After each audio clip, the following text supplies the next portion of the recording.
Hey, thanks for tuning back in to another episode of Genuine Questions. I have a few random topics that I want to talk about in this video, but before I get into them, I just want to say I was accused last week when I was trying to participate in online discourse. I was accused of just being a troll. And maybe I'm the only one that has this understanding, but I thought that an online troll was somebody who said things that they didn't even necessarily believe or agree with, just something like outrageous and inflammatory to get people riled up, like on a Mother's Day post saying something about Happy Mother's Day to Casey Anthony, just something inflammatory to get people heated. And I'm not saying that I've never trolled before. Sometimes it can be actually pretty fun to throw the bait out there and see what happens. But in this particular case, I wasn't trolling or doing anything. I don't think it's trolling when you're just saying things that you actually believe, even if you know that what you're saying is not going to be popular. They're just trying to participate in a debate or discussion, even if you don't have the popular mainstream opinion. It's not necessarily trolling. And I know a lot of times people think it's pointless to try to argue with or talk to people online because you're not going to change anybody's mind. But I think I've said in a prior video on this channel, like, I don't do it to necessarily change the mind of the person that I'm talking to, because you're not going to be able to persuade somebody that doesn't have an open mind.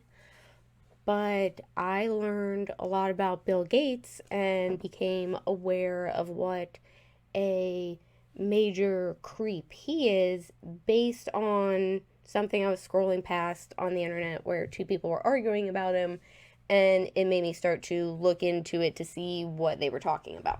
Maybe you're not going to change the mind of the person you're actually having the conversation with, but maybe there is a neutral third party that's scrolling by that might be influenced by what you say. I also think there's some benefit to seeing if there's any holes in your argument and if your opinions hold up to scrutiny. How do you know if you're making a good argument if you don't listen to what the other side is actually saying?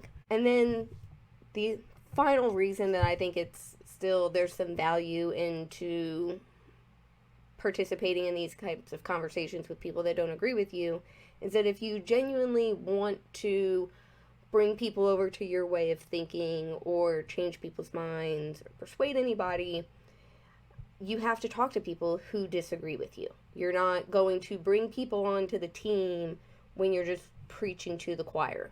There might be a lot of positive reinforcement and validation in having those conversations, but you're also not expanding your coalition and affecting change by just keeping with people that already think exactly like you. So case in point is this conversation I tried to have in this Facebook group that's predominantly liberal women, and it was a couple of weeks ago after the ex-Marine choked out the Michael Jackson impersonator on the subway.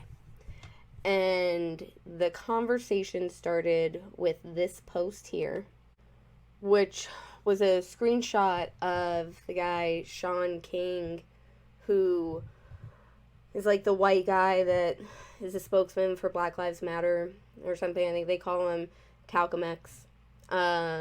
He made a post where he said, Daniel Penny, who is the ex-Marine, said, Daniel Penny, after choking a tiny black man to death, is being made into a conservative white superhero. They love a white man that inflicts pain like this. It is borderline biblical blasphemy to call this man a good Samaritan. That biblical story is about a man who is nearly beaten to death and left to die by religious people, only to eventually be cared for and taken in by kind and gentle people. Let me be clear.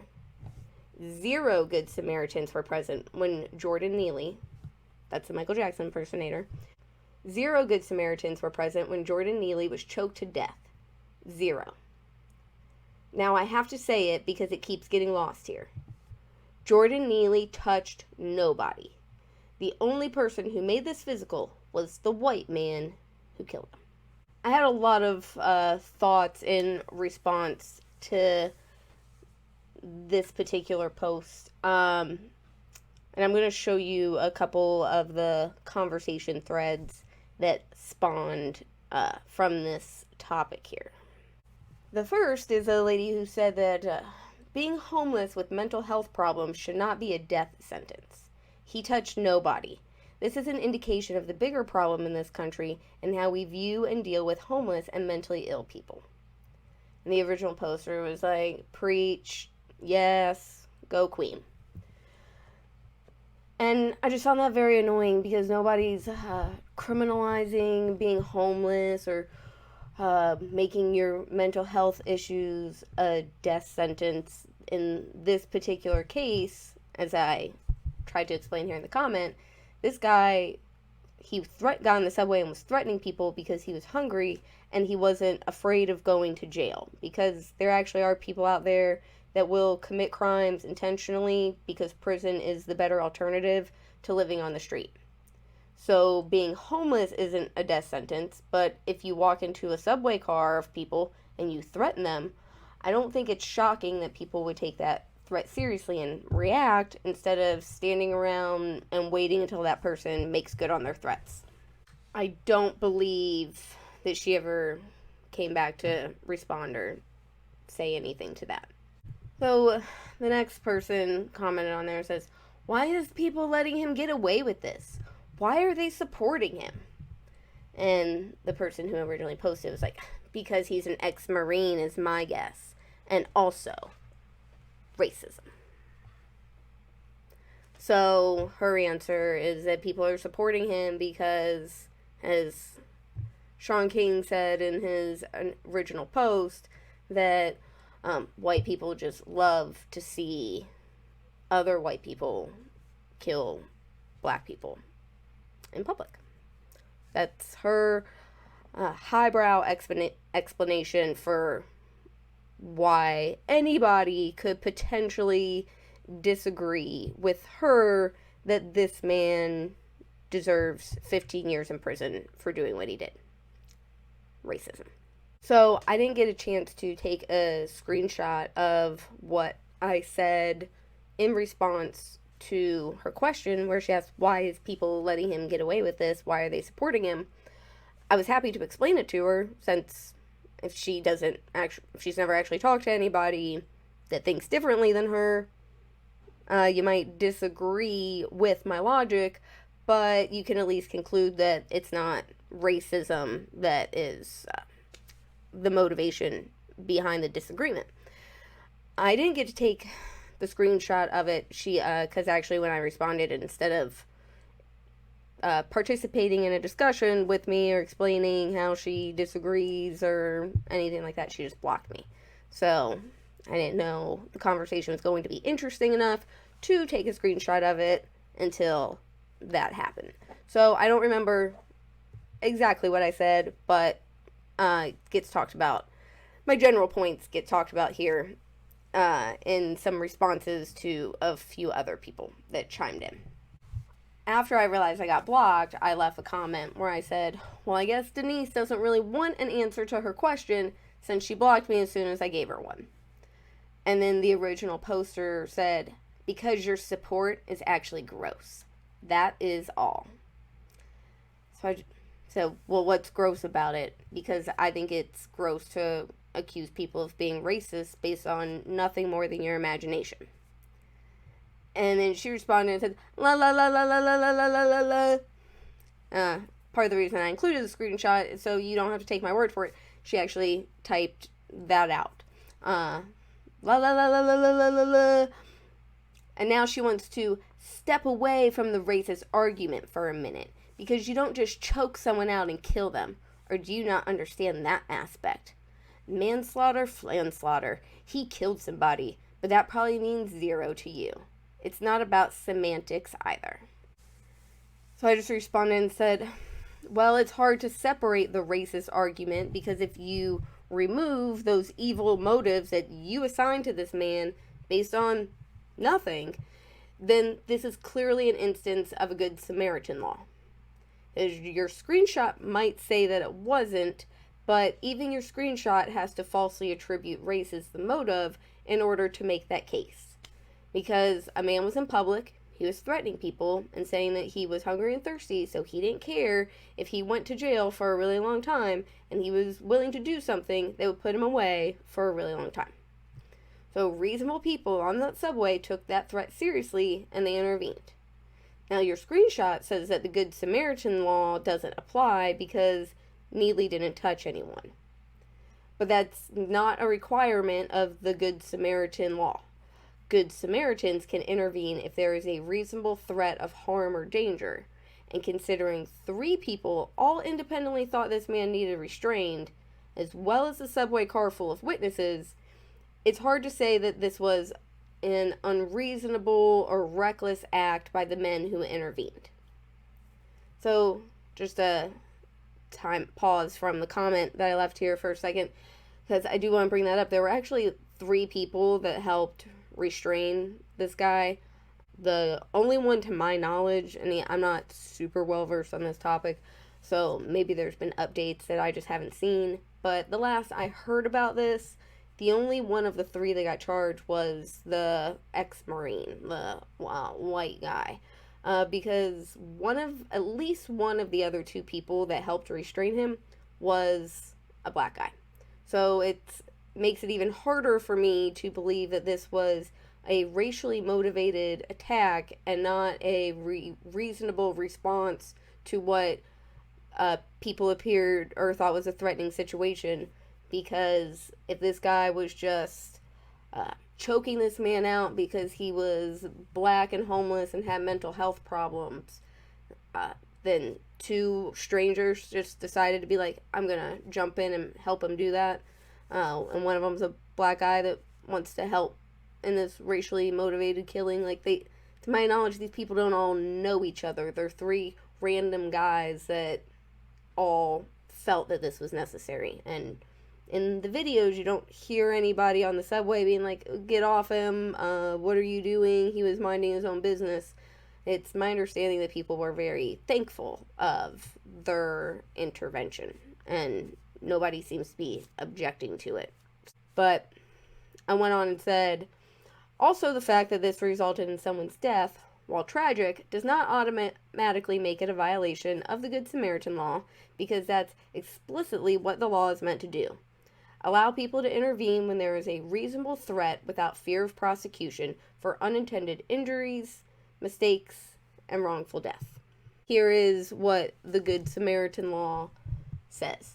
And another disingenuous thing that Sean King did in that Facebook post was try to make it like Christians out to be hypocrites, or act like the Good Samaritan law is related to this biblical story. I'm not super well versed on the Bible to that extent, so I don't, maybe his summary of what the Good Samaritan story in the Bible was, maybe his summary is accurate.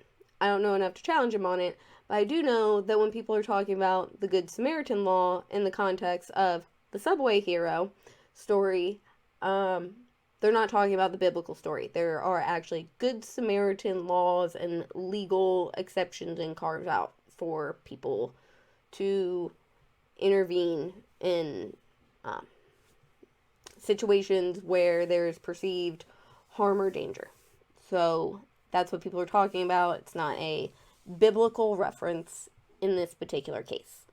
Another element to this that I thought was interesting was that it's the same people that typically believe that we overcrowd our prisons and people shouldn't be going to prison for nonviolent crimes, even if those crimes were intentional. Same people that cheer for prison reform and say that we lock up too many people. America is too large of a penal colony. The private, for-profit prison system is corrupt. And some of those same people that are cheering for this man to get a 15-year prison sentence for trying to restrain a person who was threatening people. Because I imagine that if any of you were on that subway and being threatened, you would have been appreciative of the 3 people that helped neutralize the threat, instead of saying, no, wait until he actually attacks me before you help me. And the original poster says, it's not that he shouldn't have been restrained, it's the fact he killed someone with his excessive force. How does this not make sense to you? And then I believe the person that blocked me must have left a comment there that I can't see, because then she responded and said, yes, it's giving me that anyone would defend. And I said, I know, it's shocking that people would defend something that an entire subway car full of people felt was necessary to do at the time. She says, why are you defending a murderer? There is absolutely zero excuse. Well, he's not a murderer. He was charged with manslaughter. And if you want to accuse him of a racially motivated murder, I'm just asking, what are you basing that off of? So if wanting evidence for an accusation is now defending a murderer, then guilty is charged, I guess. She says, I'm done here because this is a circular convo. Enjoy your day because you're alive. I said, well, it's not a circular convo because I asked you on what basis are you accusing this man of being a racist murderer, and now you're refusing to answer and you're just fleeing the conversation. So I don't know if you're familiar with what a circle is, but this ain't it. She said, bye, Kelsey. So, again, they never have anything to say to actually back up your opinion. They can't make a legal argument for why the Good Samaritan Law doesn't apply in this particular case.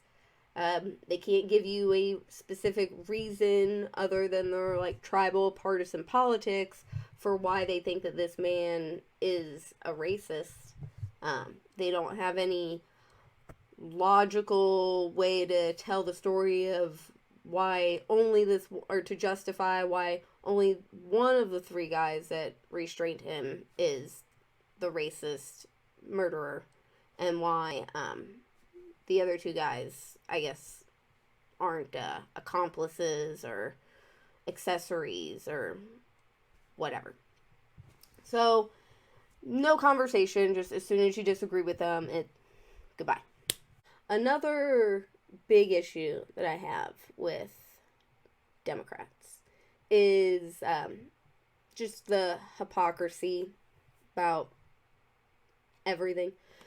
You could say I'm a single issue voter, and it's really my biggest problem, fear, concern is the weaponization of the Justice Department, essentially, and intelligence agencies, and the deep state, because whatever their goals and motivations are for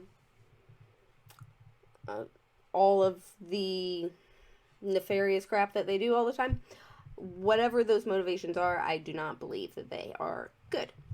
I have a lot of theories about what I think they are, but regardless, manipulating the public and the propaganda that they disseminate, there's no good reason to do that. Somebody recently said, if you have to lie to make your point, then you don't really have a point. So that was a driving principle of my initial interest into politics. I went in 2016. I didn't vote for Donald Trump. I didn't really care that much. I definitely did not want Hillary Clinton to win. But I didn't think that Trump had a chance, so I just didn't even bother that day. Apathy, I guess, was the word. But then I was pleasantly surprised and cautiously optimistic when Trump ended up beating her. And then, as I've covered a lot on the early videos on this channel, I started to notice how they were lying about Trump being a Putin asset, and it seemed obvious at the time, just at face value, that Hillary Clinton made all of that stuff up to distract from her email scandal and then provide a justification for why she lost. And then if you just followed that story and paid attention to it, all of that, the proof all came out later. So that brings me to the next topic that I want to talk about, which is this Durham report that was recently released a couple weeks ago, which basically confirms everything that I did cover in those early videos on this channel, from the fact that Hillary paid for the Steele dossier, the Russian P-tape allegations, that was all just crap that Hillary made up and then gave to the FBI and the CIA, and then they disseminated it to the media and propagandized everybody into not liking Donald Trump. And just like if you've paid attention to history, nothing bad ever happens to these people. No matter how much they lie about things and how obvious it is, they don't really have any watchdogs in the media to call them out on it or hold them accountable. So people just move on to the next news story and quit paying attention. So I want to show a couple of these clips from the show The Five, well, on Fox. If anybody's not familiar with it, it's like 5 people on a panel, and 4 of them are typically Republican conservatives, and then they'll throw in a token liberal.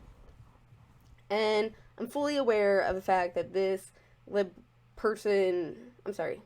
token Democrat, blue and on, whatever you want to call them, not classic liberals, but I'm fully aware of the fact that this Democratic Party representative that they always have on might be given talking points, or maybe is getting paid by Fox News to sound like the dumbest person alive, so everybody on the panel can just pick them apart and make them look stupid for the Fox News audience.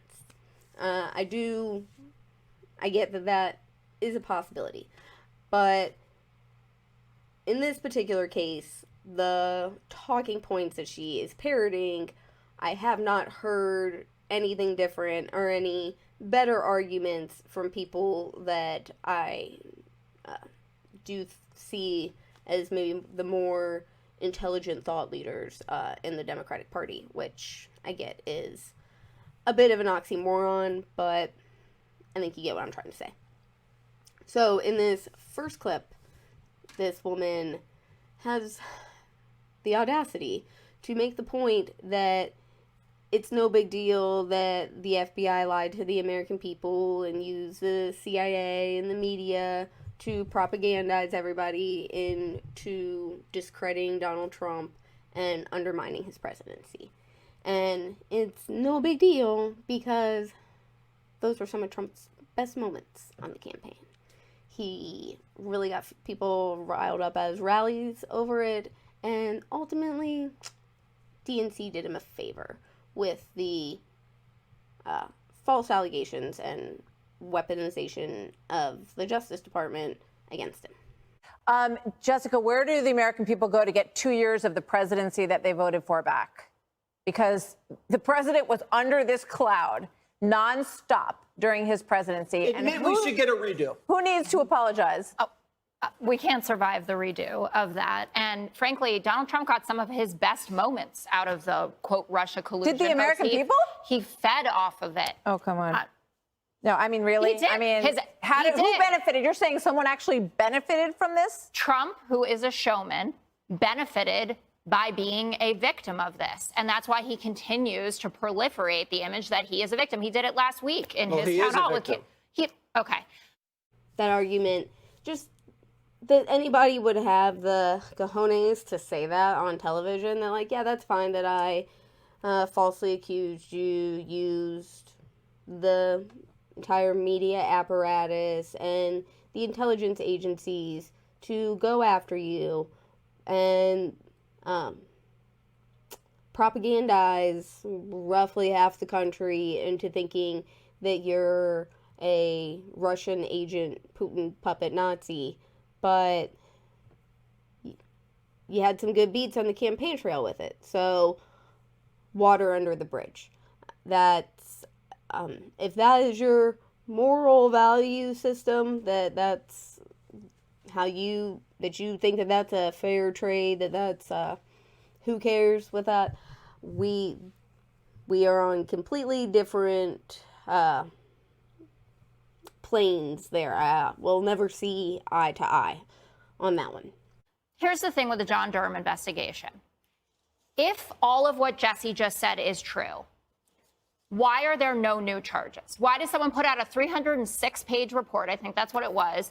And everyone then just goes home, goes about their business. It's an inside job, Jessica. You can't if you keep losing this much, they protect their own. Maybe they're just losers, right? So that's one of the points there, just that hypocrisy that, oh, we're not supposed to take the Durham report seriously because there were no new charges. But I can remember back to the Mueller report where there were no new charges and the Democratic Party wasn't satisfied with that as the end of the investigation, that maybe there was a cover-up, or maybe for some reason all the people that have jobs where they have the power to prosecute or indict people, all of them just decided that they didn't have that authority, or whatever excuse that they came up with at the time for why the Mueller report was not a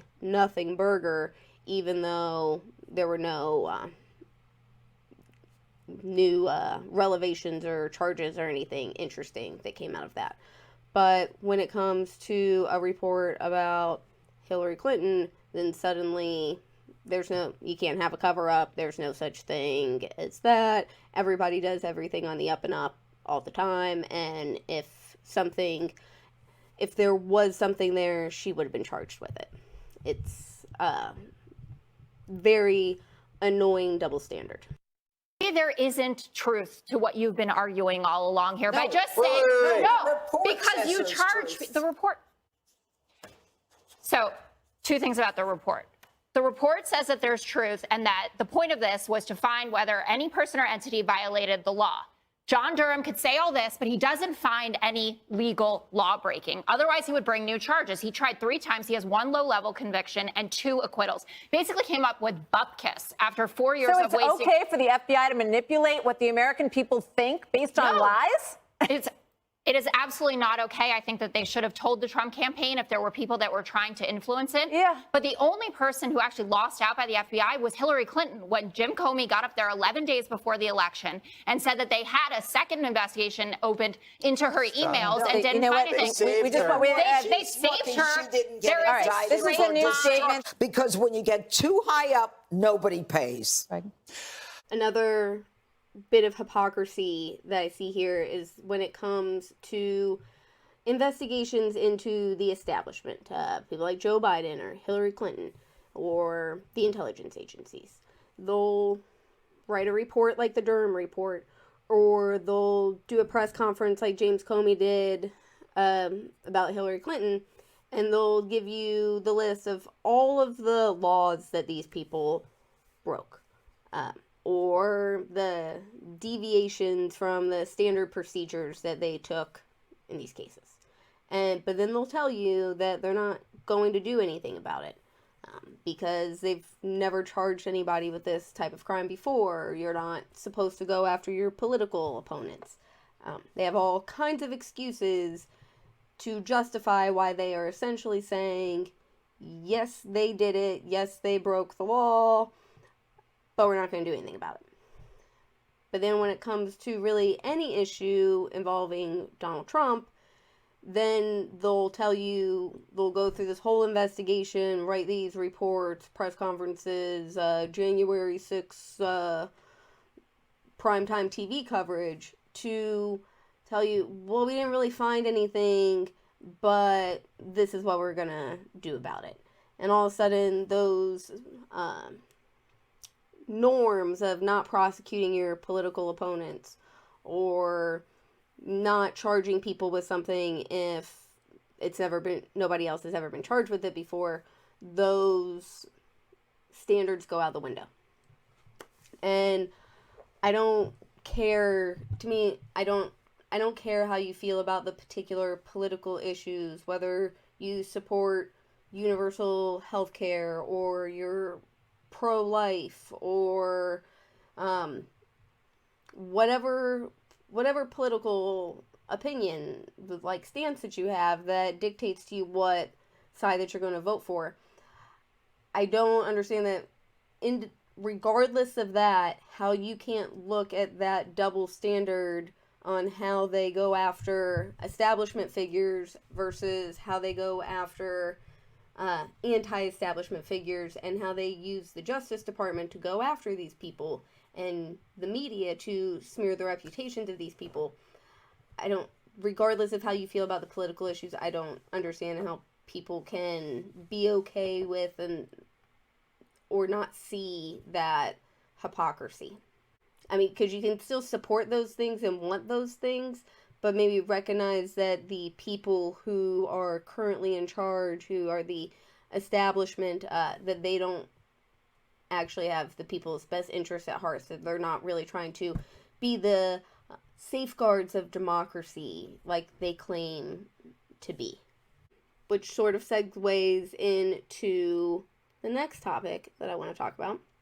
And I'm not sure if anybody that watches this channel pays attention or listens to Bill Maher's podcast. I don't even remember what it's called, like Club Chaos or I don't know, something. I'll look it up. So a couple of weeks ago, Bill Maher had Dr. Phil on as his guest. Club Random, I think, is the Club Random. Club Chaos, I was actually pretty close. So I'm going to play the clip that I think is relevant. It's like 5 minutes long, but I'm going to pause it a couple of times throughout because they talk about a few different things that I want to bring up. I stay non-political because I think there's idiocy on both sides. There is. Yeah. Let's also pause a moment to say you put in the same breath, you don't like this president and you didn't like the last one. They are very different people, and one of them is much more of a threat to the Republic, and that would be the 45th. Would you not agree?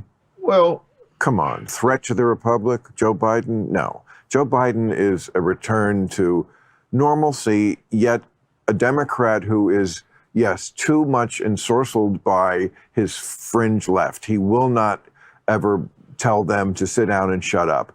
But I will take that bargain, much as I don't like it and it's bitter. I will take that bargain over Trump. Come on. So right there where Bill Maher says that Biden is a return to normalcy, I do think that's right. I just don't think that normalcy is a good thing. It goes back to that quote, the left wing and the right wing are two wings of the same bird. They're all the establishment. That's why your establishment Republicans like the Cheneys, the Romneys, Mitch McConnell, the Bushes, none of them like Donald Trump either, because he was a threat to the establishment. And that's why we got Donald Trump as president in the first place, is because people who came out and were inspired to vote for Barack Obama were not inspired to come out and vote for Hillary Clinton. So they were disenchanted with these establishment figures, so they decided to elect the host of The Apprentice, a businessman, whatever, to change it up. So I don't understand how the return to normalcy is a good thing for anyone except those establishment figures. Even on the left, the progressives, the people that voted for Bernie Sanders. The reason that you were voting for Bernie Sanders was to buck the establishment because they weren't doing anything for you. It was false promises. So you wanted Bernie was like the DNC outsider. So why would you want the return to normalcy? I also disagree with what Bill Maher just said there too about how Joe Biden never like stands up to the leftists in his party, and Bill Maher finds that really annoying. I think Joe Biden doesn't do anything for the leftists in his party. I showed the clip in a previous video on this channel after the black people in South Carolina helped get Joe Biden the primary, after all the Black Lives Matter donations were directed to the Biden campaign coffers. There was, after he got elected, he was speaking to a Black Lives Matter activist, and she asked what he was going to do. Actually, if I remember correctly, might have been she wanted there to be a national database, sort of like how they have the sex offender registry. She was saying that they wanted one for law enforcement officers, so they have like a history of excessive force or police brutality, so they can't just get transferred around to other departments, which is a pretty reasonable request. And Biden's response to her is just like, shut up, I said that Charlottesville was a bad thing, like what else do you want from me? So Biden hasn't really done anything for Black Lives Matter, except he did make Juneteenth a paid federal holiday, which only benefits the government. We're just paying for them to have a vacation day. So, big strides there. He didn't do anything for the student loans. They didn't do anything to like codify Roe v. Wade in the law during the first 2 years where they were in control of everything. So I guess like maybe, yeah, he doesn't overtly tell the progressives to shut up. He does dangle the carrot in front of their face that he always snatches out at the last minute. And I guess the fact that he even participates in that charade annoys Bill Maher. But I disagree that he's not, that he does too much for the progressive left. About politics, you go back to the beginning, and Democrat and Republicans have been in control about 50-50. They've had control of the House and Senate while they were in control of the presidency about 50-50. They've had it not in control 50-50. And look where we are. They both come up about the same place. I don't care about that. I care about our culture. Okay, I'm disappointed that I can't get you to just out and out say that Trump is a completely different animal than the politics on the left and the right that we both agree is very lacking on both sides. It begs the question. He is a completely different element and much more dangerous. I mean, we're talking about some sort of unnatural predator that was introduced into this wild, which was it was a jungle in the first place. But this is a different element. Nobody else has ever tried to not concede an election in this country. If I can't have your faith on that, it's very hard for me to understand where you're coming from on any issue. That's another lie that Bill Maher just told right there. Make the argument that, well, maybe Hillary did concede her loss. I mean, she spent the next 4 years writing 2 books and going on a paid speaking tour around the country telling everybody how the election was stolen from her. And questioning the results of that election. Also, if you are a Democrat, a lot of them believe that not only did George W. Bush try to steal an election from Al Gore, but he actually was successful. So to say that Trump is a completely different animal, and that's the reason that you cite is not conceding an election, I would think that he's not only is he not a completely different animal, he's not even the worst. Pretty disingenuous to act like Trump is this deviation from business as usual in Washington, D.C. Him lying is not a deviation from business as usual. All politicians lie or exaggerate.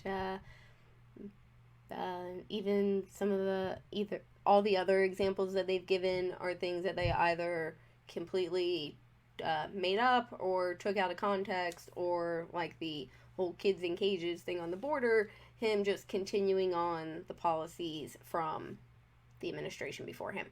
The reaction to him is the deviation, not him. You've read 1984 how many times? Once. You have a good memory.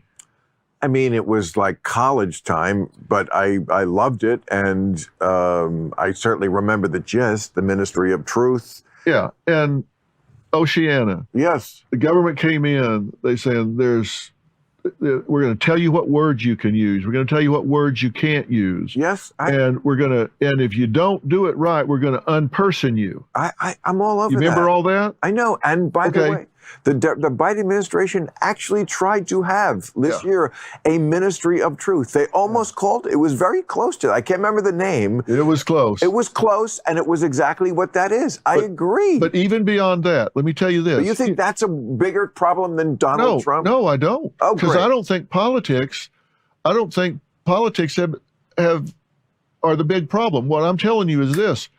That's happening again, but it's not the government doing it. We're doing it to each other. This cancel culture bullshit, we're doing what 1984 had Oceana, the government, doing. We're doing to each other. I understand. I couldn't agree more. It's the culture that's the problem here.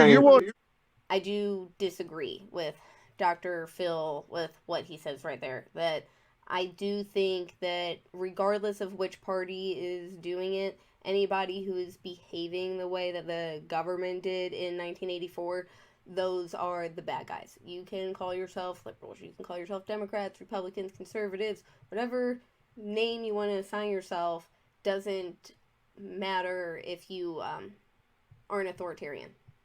There can be authoritarians on both sides of the political spectrum. So the thing that makes you an authoritarian is the tactics that you use to gain and maintain power. And so the things that we should be concerned about is not Donald Trump doing some undefined, unprecedented thing that nobody can really explain. The danger is when you have people or people in power, and as Bill Maher just correctly points out, it was the Biden administration who is doing a Ministry of Truth, or I believe what they called it was the Department of Disinformation. So same thing.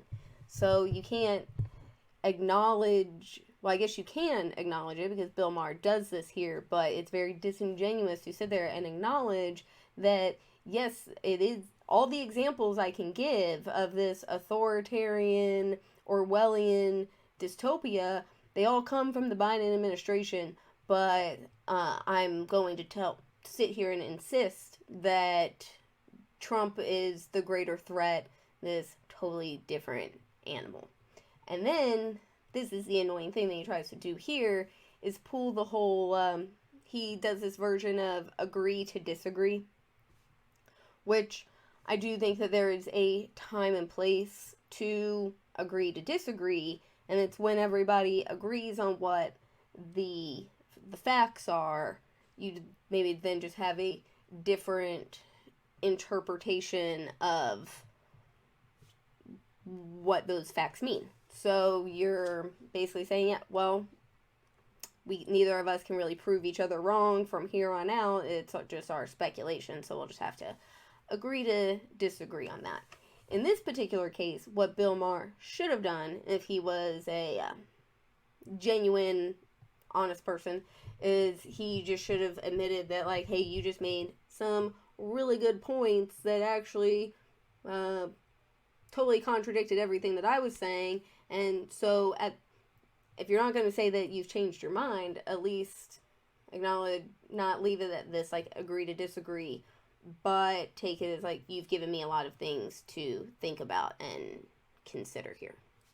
But as I'll finish out the video here, Bill Maher does not do that. He refuses to admit that Dr. Phil just made him look like an idiot. Whether it's Biden or Trump or Bush or whoever, that doesn't matter. It's culture. You know what? One thing you have to have in a friendship, and I hope we're friends now for a long time, is the ability to air your differences and then just move on. Like, this is a microcosm to me of what has to happen in America.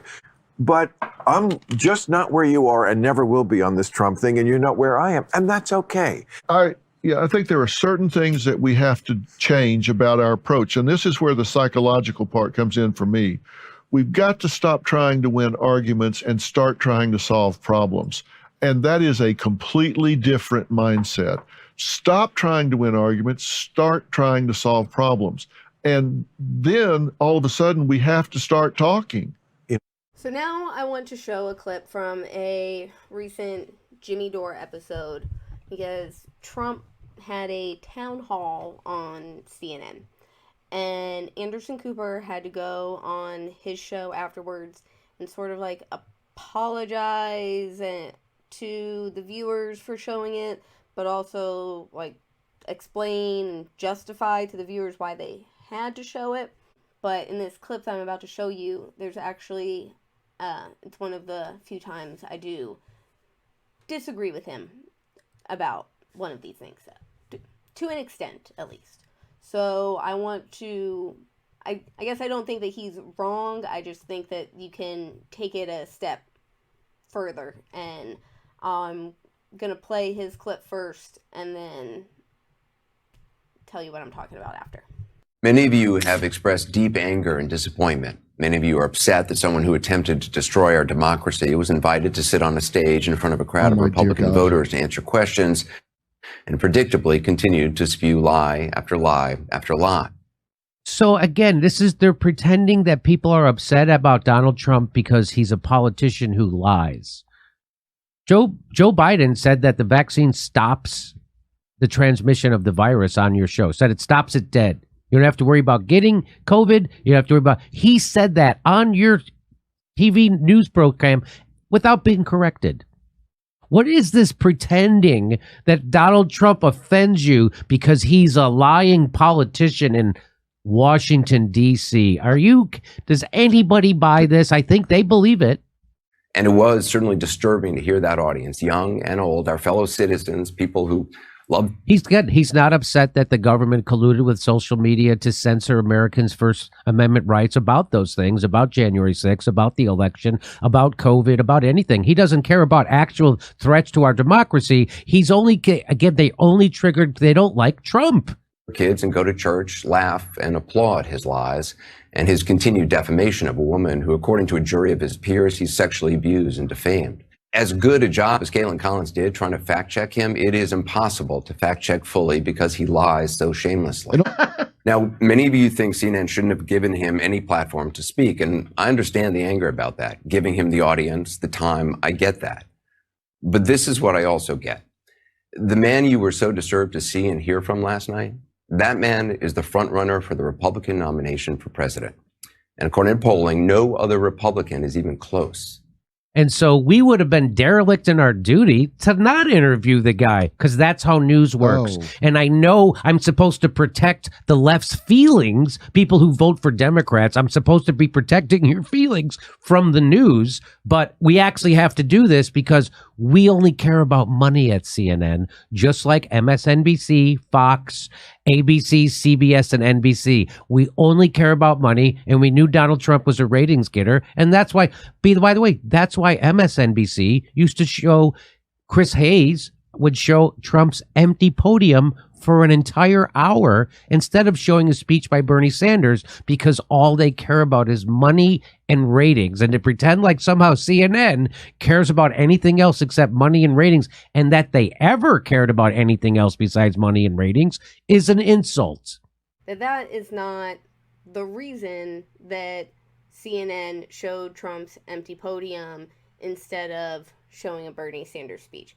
They didn't do it for ratings or for money. If you read the DNC WikiLeaks hacked emails, they did it because their partners over in the Democratic Party told them to elevate Trump as a Pied Piper candidate.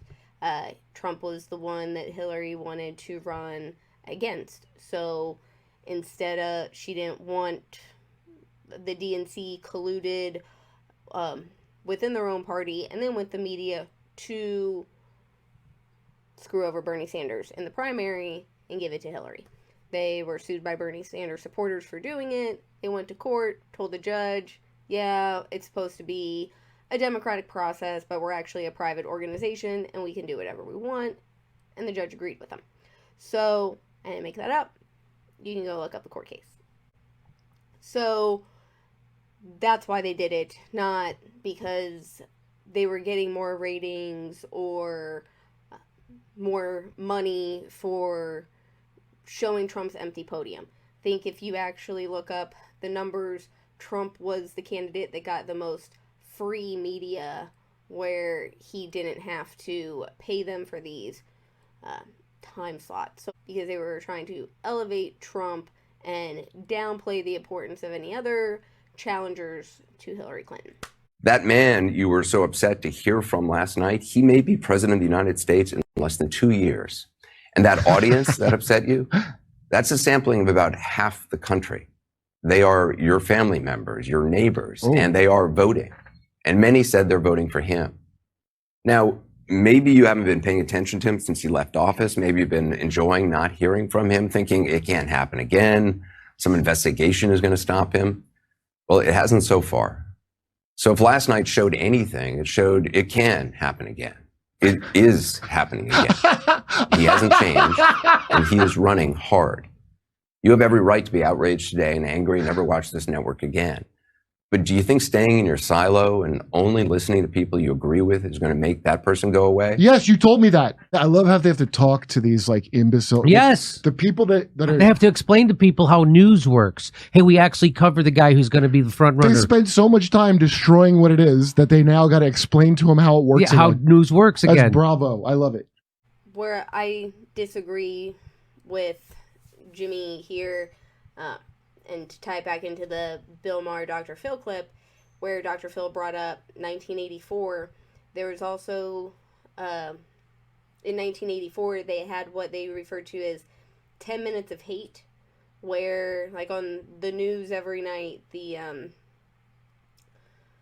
can't even remember, the, like, boogeyman figure that was, like, the political enemy that they were always fighting against, and the government would demonize this person and create this, like, existential threat coming from them. So then that's what they could do, or that's how they justified all the authoritarianism under the guise of, we are keeping you safe, we are protecting you from these terrible people.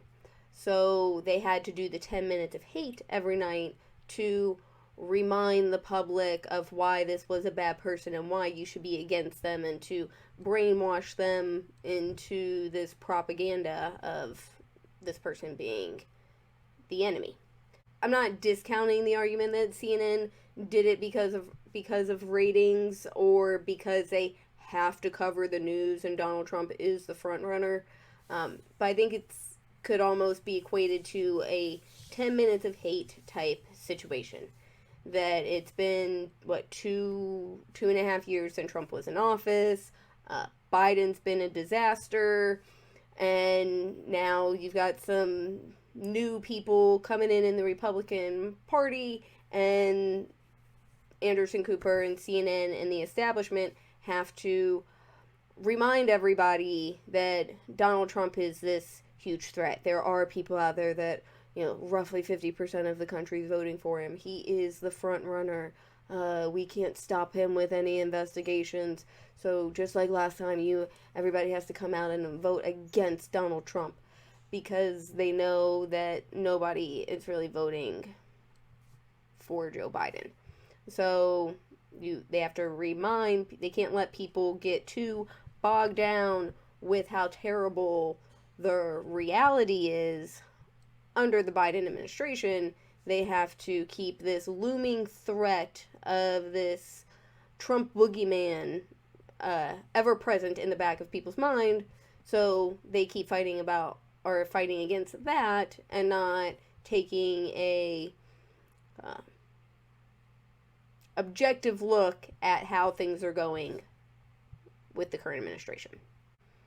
I could also potentially entertain the argument too that they do want to run against Donald Trump. I don't know if it's so they can stage some other fake coup like January 6th and then institute martial law to lock up all of his supporters and people that are non-compliant with the government. Whatever those kinds of conspiracy theories are, I'm not sure if they want to elevate Trump as a candidate over Ron DeSantis, or they actually do see the support that is out there with Trump, so they're just, again, trying to remind their viewers that this threat is out there. Don't pay attention to how terrible your life is right now, because Donald Trump's still a threat. I think the money and the ratings come second. Similar to Tucker Carlson getting fired from Fox News, and everybody's like, oh, they're just gonna replace him with somebody else because that was such a popular program. It's like, no, I think the entire reason that they got rid of Tucker Carlson is because they don't want dissenters like that, people that they don't control on the public airways. Either way, it seems like a very poor business decision to get rid of the highest rated host in cable news. So if they're not doing it for profit, they're obviously doing it for some other purpose, and the finances are secondary. So to finish up this video, I want to show a couple of clips from an episode of Glenn Greenwald's show that I was watching. And the topic's a couple of months old. It goes back to those intelligence documents that were leaked through a Discord chat. But he explains in this video what they're about and why this story is so concerning. And the entire point of it goes back to what I talk about on this channel a lot, about how the media is supposed to be the watchdogs on the government and the establishment, because the people, they work for us and we vote them into office and into power. So the media is supposed to give us the information that we need to know in order to participate in the checks and balances on corrupt officials. And it seems like in modern society, the media is really just an extension of the establishment and more their propaganda mouthpiece than an actual check on their power. There aren't many ways to define the function of a free press and what journalism is without referencing the way in which journalists are supposed to bring transparency to the most powerful institutions. Nobody needs a free press to bring to the public the messages of institutions of authority and power. They're very capable of doing that themselves. There'd be no value to a free press if that's all they did. If every day you picked up the New York Times and the Washington Post and read what you in fact read in those newspapers, which is X, Y, and Z happened, according to government officials. That's the framework, the standard metric for how media outlets report. But if they don't expose government secrets that the government doesn't want you to know, there's really no value to a free press because it's not serving as a check, an adversarial check on institutions of authority, which is the foundational reason why a free press matters. If you read the founders, the entire idea of checks and balances included what they called the fourth estate, which, though not part of government, is nonetheless a crucial part of the framework to maintain a balance of power between various institutions, knowing that there are people out there who are doing journalism, who are using what was then the printing press and now is all kinds of other technology to check what institutions of authority are saying, to reveal what they're trying to hide, is one of the most crucial ways to keep these institutions of authority honest. One of the ways, arguably the only real way, that we as journalists now have to show the public what these institutions of power are doing in the dark is through leaks. Leaks of the things that they don't want you to see, oftentimes being classified information. Classified information is not some sacred text. Classified information is nothing more than a document or a piece of information that the government has stamped on that word, classified or top secret, because they want to make it illegal for you to learn about it. That's the effect of calling a document classified or top secret.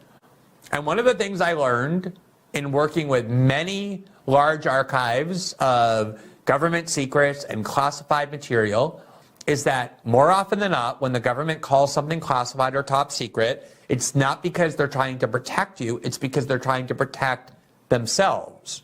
They're trying to make it illegal for anybody to show what it is that they're saying and doing in the dark, because what they're saying and doing in the dark is composed of deceit, corruption, or illegality. And that's why the most important journalism over the last 50 years, beginning with the Pentagon Papers, through the WikiLeaks reporting, through the Snowden reporting, and all kinds of other major investigations, have taken place when people have been able to show you, the public, documents and other information that people inside the government wanted you not to see. Over the last many decades, the largest media corporations in the United States, the New York Times, the Washington Post, NBC News, CNN, have become the opposite of adversarial to intelligence agencies. They have become the leading propagandists, the leading messengers. Whenever the CIA or the FBI or Homeland Security wants to disseminate propaganda, they go to their favorite media outlets, their favorite journalists, they tell them what to say, and those journalists then go and say it. And oftentimes, it's presented as a leak to make you feel like it's unauthorized. But that's what most leaks are when they're given to places like the New York Times and the Washington Post. They have the theater, the appearance, the costume of being unauthorized, but in fact, they're completely authorized. This is propaganda and deceit. Those kind of leaks. These are authorized leaks from the government. And that's, of course, where Russiagate came from. And it's how the Bush and Cheney administration sold the country on the lies that Saddam Hussein had weapons of mass destruction, by going to the New York Times and the Washington Post and NBC News and feeding them instructions about what they should say, and then those newspapers mindlessly put it on the front page of their newspaper. And so we learned from the Iraq War, from the War on Terror, and then from the Trump years, including Russiagate, that the real function, the actual function of these media outlets is not to be adversarial at all to intelligence agencies or to the U.S. government, but to be their servants, their messengers, their allies, their propagandists. So in case you don't believe Glenn Greenwald's interpretation there, we're going to show you this clip of the former White House press secretary, my girl Jen Psaki, talking about how when she worked for the Biden administration as press secretary, the White House press pool was actually her collaborators and partners, which is the exact opposite of what the White House press pool is supposed to be doing. And they're supposed to be acting as a check on the government. They're supposed to be investigating to try to alert the public as to the truth about what's going on, as opposed to the propaganda that the government feeds to us. So the fact that she sort of lets the cat out of the bag here, which is probably why it's hard to find this clip on MSNBC's YouTube channel. I was unsuccessful, so I have to show you the clip of it that they had on the Jimmy Dore show. But that's probably why, because she wasn't supposed to announce this collaborative partnership on national television. And you know how we're supposed to think of the media as being adversarial to power, to hold the powerful to account? Well, Jen Psaki, the former White House press secretary, is going to explain to another former White House spokesperson, Simone Sanders, why that's all wrong. And really, the media are the White House's partners. What was your best day with the White House Correspondents Association? You know, I will say the majority of the time, they were really incredible partners, because when we were navigating COVID, even though that was some of the hardest times, it was also some of the most collaborative times. I mean, when I was You hear that? They say it out loud. The media are their partners. Media's supposed to be covering them critically. She's bragging about the fact that the media are her partners. And of course, she's saying that now on MSNBC, where she hosts a show after leaving the White House, which is a natural transition because, as she's admitting, the media and the White House are partners. All right, so now I'm going to go back into the rest of that Glenn Greenwald clip where he does talk about the Discord leak of the classified documents and the Washington Post and the New York Times role in helping the FBI hunt down the leaker, as opposed to cultivating that relationship to get more leaks and more information that they can make available to the public. There has been a leak of dozens of classified material, some of which have been labeled top secret. And we've tried dissecting these documents to demonstrate to you, based on my experience of many years of working on many different archives of classified information with WikiLeaks, with the NSA, that these are not the kind of documents that are really the most sensitive secrets. That's clear and obvious. But that doesn't mean that they are bereft of important revelations. They do have some important revelations. Some of them show, for example, that the United States, contrary to the claims of the Biden administration, has deployed U.S. special forces inside Ukraine. And there are other NATO countries, including the UK and Latvia and others, that have done the same. Of course, that's something we ought to know if the government is more involved in the war in Ukraine than they've been telling us. And we'll go through some of the other important revelations, including the fact that the United States government is saying there will be no resolution to the war in Ukraine through 2023. There will be no negotiations. There will be no diplomatic settlement. There will be nothing but ongoing, grinding, endless war that you will pay for beyond the $100 billion already authorized. That was the purpose of this leak, to show people that the Biden administration has been deceiving the public about the role that we're playing there and about what our objectives are. And yet the New York Times and the Washington Post, instead of protecting sources, which is the role of journalists, instead has led the way to hunting down this source, to hunting down the leaker, to digging in an investigative way to find out who this leaker is and hand that information over to the FBI. They're handmaidens now of the FBI. As journalists, we're supposed to rely on leaks. That's what we need and use in order to do our reporting. The idea that a journalist would be the one to actually go and find out who this leaker is and then reveal it publicly to the FBI is something that, honestly, I didn't even think I would see, notwithstanding that there are a few people who hold them in greater contempt than I do. So let's just look at what's really going on here. First, what they did, and the broader context of what the corporate media has become in terms of its relationship to the intelligence community. So as I said earlier this morning, the Washington Post published a lengthy article, the title of which was "Discord Member Details How Documents Leak from Closed Chat Group." And what this was essentially a blueprint for the FBI to find exactly who this leaker was and where he was. It penetrated the Discord group, the small Discord group where these documents were first leaked. They spoke on tape to a 17-year-old who was part of the group, and they stressed they did it with his parents' permission. And the 17-year-old described in great detail who this person was, who was the leaker, that he was a young man in his early 20s, that he was a member of the military, and gave all the breadcrumbs, the digital breadcrumbs for the FBI to find him. I was shocked when I saw this article. I really was. It was focused not on the substantive revelations of what these documents show, but instead on painting the perfect path, kind of leading the FBI down the path with breadcrumbs directly to the door of this leaker. It was incredibly obvious, as soon as you saw this Washington Post article, that the FBI was just a matter of hours before they were going to find the leaker, because the Washington Post led the FBI to him on purpose. And I watched all day today as not a single journalist in corporate media stood up and said, wait a minute, is this really our role? Is it our role now to act as law enforcement, where we're gonna expose leakers to the public and ensure they go to prison? Isn't it supposed to be our role to work with leakers and encourage them to come forward and give us information about what the government is doing in secret that is the truth rather than what they're telling the public? Now journalists play the role of hunting leakers and wanting to see people punished who disclose classified information.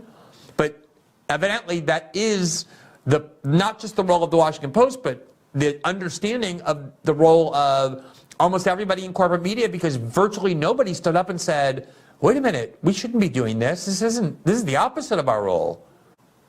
Now, it wasn't the FBI who found that where those breadcrumbs led first. It was instead the New York Times. They obviously felt annoyed that the Washington Post had scooped them, and they went one step further. They actually went and found the name of the leaker and announced it to the world and described how the proof that they had that he was actually the leaker. So Jack Teixeira, a 21-year-old member of the Massachusetts Air National Guard, was arrested on Thursday.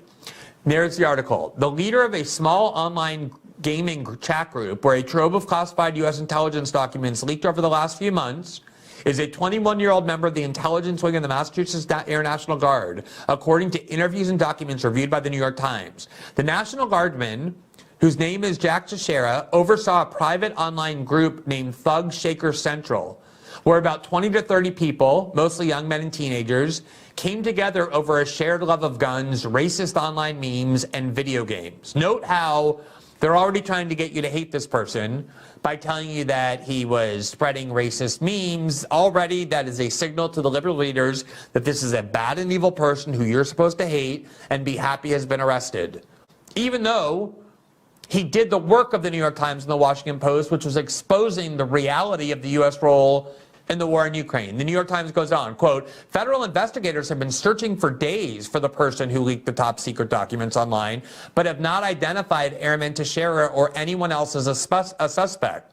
Exactly. That's the job of the FBI. The FBI has been searching. They have not found the leaker until the Washington Post and the New York Times did their job for them of showing the FBI, here's your leaker. We're delivering to you with his head on. We're delivering him to you with his head on a pike. While the gaming friends would not identify the group's leader by name, a trail of digital evidence compiled by the Times leads to Airman Teixeira. So you see there, they weren't even told what their name was. It was the New York Times that, on their own, did that work. The Times has also established through social media posts and military records that Airman Teixeira is enlisted in the 102nd Intelligence Wing of the Massachusetts Air National Guard. Posts on the unit's official Facebook page congratulated Airman Teixeira and colleagues for being promoted by Airman First Class in July 2022. So there you see what the New York Times did. They did the work of a law enforcement investigator. They followed the trail and found out who this person was, investigated where he lives, and published it, and that's what enabled the FBI to go and find this leaker. The function of journalism is supposed to be to try and cultivate sources who have access to this sort of information.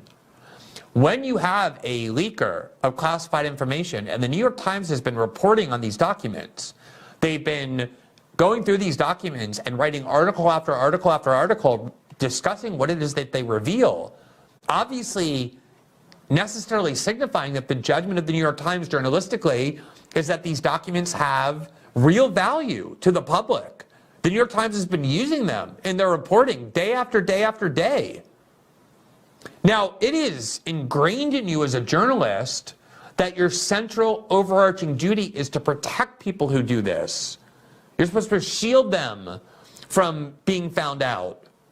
You're supposed to guide them to use encrypted channels so that they're not caught by the government. You're supposed to provide them with secure means in order to enable this information to be given to the public. And remember, so sacred is this journalistic duty to protect sources and try and help them avoid exposure, that if you're a journalist and you get subpoenaed by the government or the courts, and the court orders you to testify about the identity of your source, the person who provided you classified information, you're expected to go to jail. You're expected to refuse to disclose their name and instead go to jail in order to protect your source. And here the New York Times and the Washington Post are doing exactly the opposite. They're working for the FBI and revealing that information to ensure that this source ends up in prison. So that's all the clips I have for this particular video. As somebody is commenting here on the live chat, like, I do agree that the game is over. I'm just, they say history is written by the winners, and I just don't want this stuff to get swept under the rug. So try to document as much of it as I can. And for the people who are still enabling the establishment because they are gullible lemmings, if there's any way to make them see what's going on so they quit supporting it, and so maybe I just have a small glimmer of hope that there's still something that can be done about it, or at least we would be able to rebuild from the ashes. So it does seem like a lot of things going on in our society right now are taken right out of the Orwellian 1984 dystopia. And as I said earlier, it doesn't matter if you want to call yourself a liberal or conservative or Democrat or Republican or progressive, socialist, whatever. Authoritarianism exists on both sides. Anybody can be an authoritarian because that's not a political ideology, it's the method that you use to implement whatever your ideology is. And they say one of the propaganda techniques is to accuse the other side of what you are doing. And for all the hysteria over the past 6 years about Donald Trump and his supporters being fascists, seems like that's exactly what they are, and they're just accusing the other side of what it is that they're doing. So somebody else here is taking a more optimistic approach that the game's just getting started. So I guess it subjective how you could look at that. I could see that too, depending on what exactly the game plan is for right now. Obviously, over the Trump's presidency, I was kind of hoping the game plan was to wake enough people up to stop it from getting as bad as it has. Obviously, that game plan is over, but I don't think we should ever give up. So at the very least, while we still have our voices, use them to speak out against what's going on. Because I don't want anybody to be confused that I'm silently complacent with what's happening in society.